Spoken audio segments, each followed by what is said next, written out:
Oi, gente, tudo bem com vocês? Como é que vocês estão? Beleza? De novo mesmo, um outro vídeo nesse quarto aqui com a mesma camiseta. Acho que vocês entenderam que é um vídeo atrás do outro, não é mesmo? O outro vídeo que eu falei foi sobre tramas, de como eu faço as tramas para os meus livros, que é só ir lá no outro vídeo e entender um pouquinho. Aqui eu vou falar sobre os personagens e como eu faço eles. Primeiramente, eu sempre tento pegar personalidades diferentes da minha. Como assim? Eu tento pegar personalidades diferentes vendo outros personagens no mundo de imaginação. Por exemplo, o Percy, do Percy Jackson, ele é um cara bondoso, heróico, sempre pensa nos outros, ele é altruísta, né? Sem contar que ele sempre tenta agradar todo mundo. A Annabeth, por outro lado, ela é mais contida, ela tem a sabedoria, ela carrega o fardo de ser a filha preferida de Atena. Vocês estão entendendo? Eu faço aqui assim, eu crio a trama e aí eu viro pro personagem e falo, me passa o que você quer ser. Tem uma história que eu tava escrevendo, que eu tava planejando, que era sobre Bonnie e Clyde, aquele casal dos Estados Unidos que roubava tudo. Então, eu decidi fazer uma reescrita dessa história. E aí, eu fiz o Bon ser um homem com uma personalidade dura, mas ao mesmo tempo respeitável. E a Clyde, eu fiz ela ser inocente, mas determinada. E com esses dois pontos eu criei as personalidades. Eu fiz o personagem conversar comigo enquanto eu tava escrevendo. Entenderam o que eu tô tentando dizer? É assim que a gente vai fazendo. Aí a gente imagina o cabelo, os penteados que esse personagem vai ter, as roupas. O Pinterest ajuda muito nessa parte, gente. Se você quer montar um personagem da hora, vai lá no Pinterest, pesquisa. Vou pegar o da Amora, que eu publiquei o livro. A Amora eu queria um personagem que fosse diferente. Todos os personagens do mundo real têm nomes japoneses, porque eu coloquei que na época os pais eles gostavam tanto de anime que eles começaram a dar nomes japoneses para as criançadas, entendeu? Por isso que os amigos e o ex-namorado da Amora tinha nomes japoneses. E todos tinham cabelos coloridos. A Akemi, por exemplo, tem cabelo azul. O Haru também tem um cabelo azul. A Yuko também tem um cabelo verde. Vocês entendem? E o dela é roxo, com olhos violeta. Vocês entenderam? Eu fiz ela ter uma personalidade altruísta. Ela coloca os sentimentos dela muito pra dentro. Ela só consegue falar com esses sentimentos depois de ter uma conexão com a pessoa. Entendem? As roupas dela, ela gosta muito de vestidos, ela gosta de se sentir livre, mas ela não gosta de se mostrar muito. Quando ela fica trocando de muitos trajes durante o livro, você vê que ela se sente desconfortável de mostrar as curvas do corpo dela. Quando ela vai dançar pra dona, ela se sente desconfortável até ela pegar o jeito. E aí ela começa a lembrar do que o Haru falava, assim, que aquilo era uma dança de prostituição, mas ela se sentia tão bem dançando com a mãe dela, entende? Eu faço essas coisas, eu ponho a trama bonitinha e eu ponho os personagens me falando o que eles iam fazer nessa situação. Eu tô escrevendo uma história de época que a trama é bem complicadinha. E eu fiz a trama ser desenvolvida por todos os personagens. Cada personagem tem um tempinho e você tem que avisar quando muda de visão do personagem pro leitor não ficar perdido e querer saber o que tá acontecendo. E nessa é a Aurora, a personagem principal, a mocinha, junto com o Magnus, que também é o personagem principal e é o mocinho. O Magnus, ele é muito retraído e muito mal-humorado. Ele é grande, parece uma árvore de pinheiro enorme. Enquanto a Aurora, ela é muito extrovertida. Extrovertida? Ela é muito extrovertida. Ela fala demais. Ela não tem papas na língua.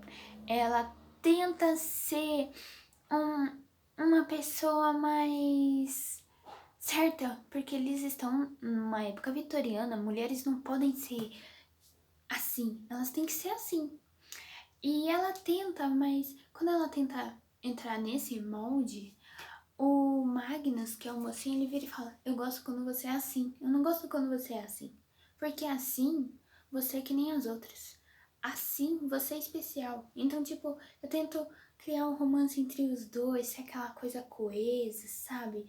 Os dois têm que se conversar, os dois têm que começar a ter o romance, a química.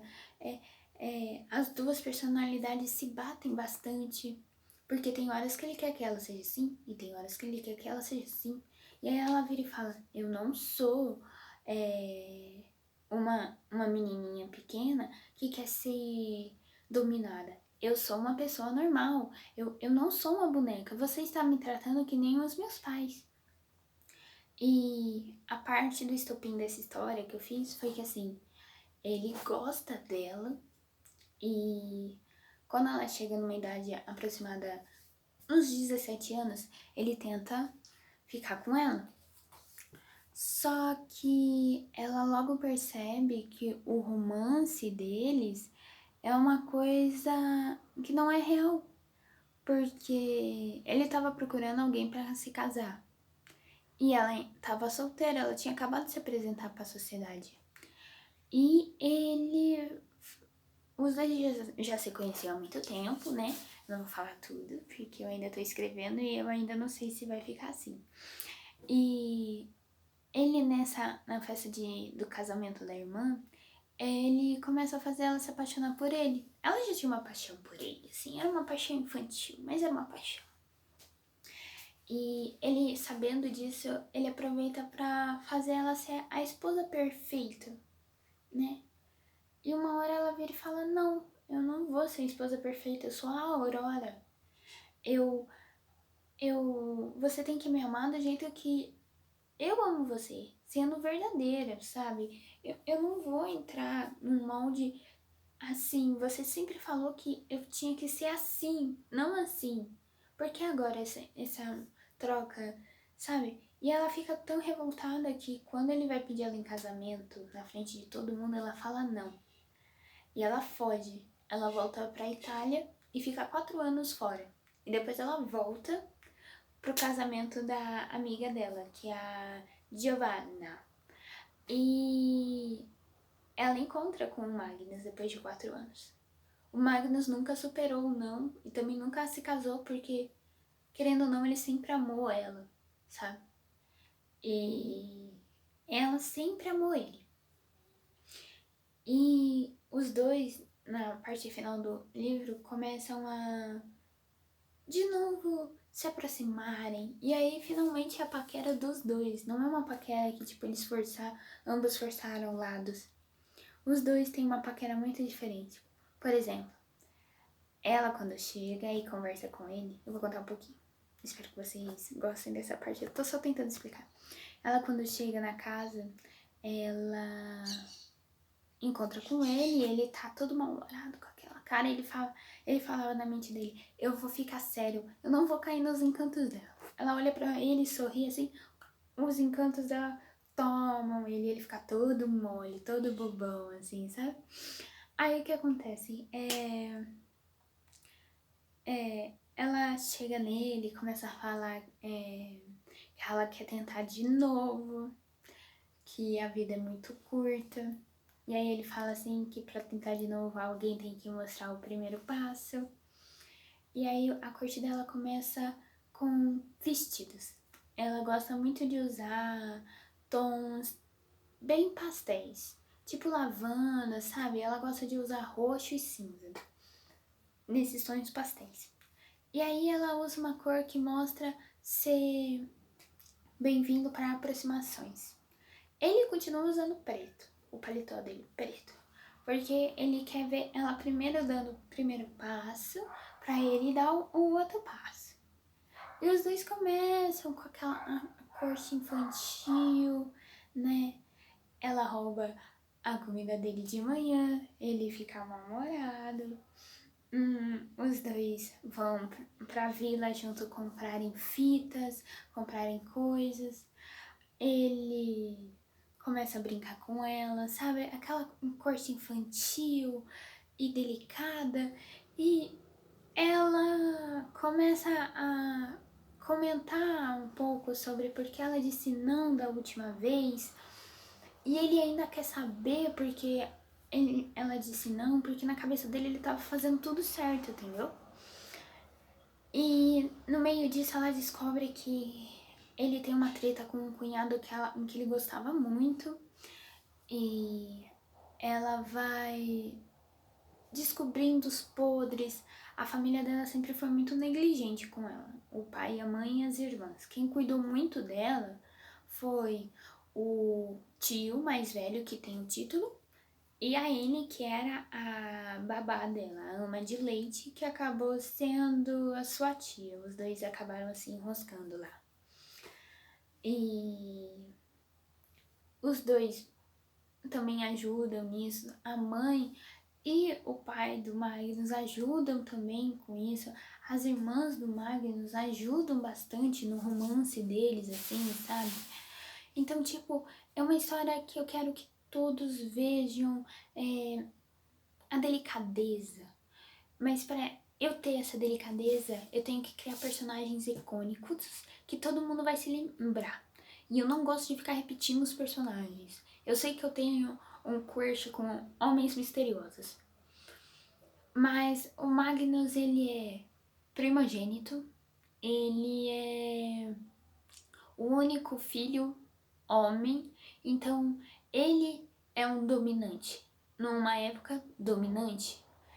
E a Aurora, por ter sido criada pelo tio e pela ama, ela não tem alguns padrões da sociedade. Então ela também é muito dominante. Então quando dois dominantes se encontram, eles não conseguem. Alguém tem que ceder. E a Aurora nunca cede. E ele também nunca cede. Vocês entenderam? É assim que eu crio os personagens. Eu construo bem a trama e eu faço os personagens completarem os buracos que faltam. Eu não sei se eu expliquei muito bem, mas qualquer coisa eu faço um outro vídeo. Esse é meu primeiro vídeo sem ter um livro pra comentar, né? Então eu espero que vocês tenham gostado. Não esqueça de se inscrever. E beijo, comentem aqui nos comentários o que vocês acharam, que eu estou esperando um pouco de ajuda. Tchauzinho!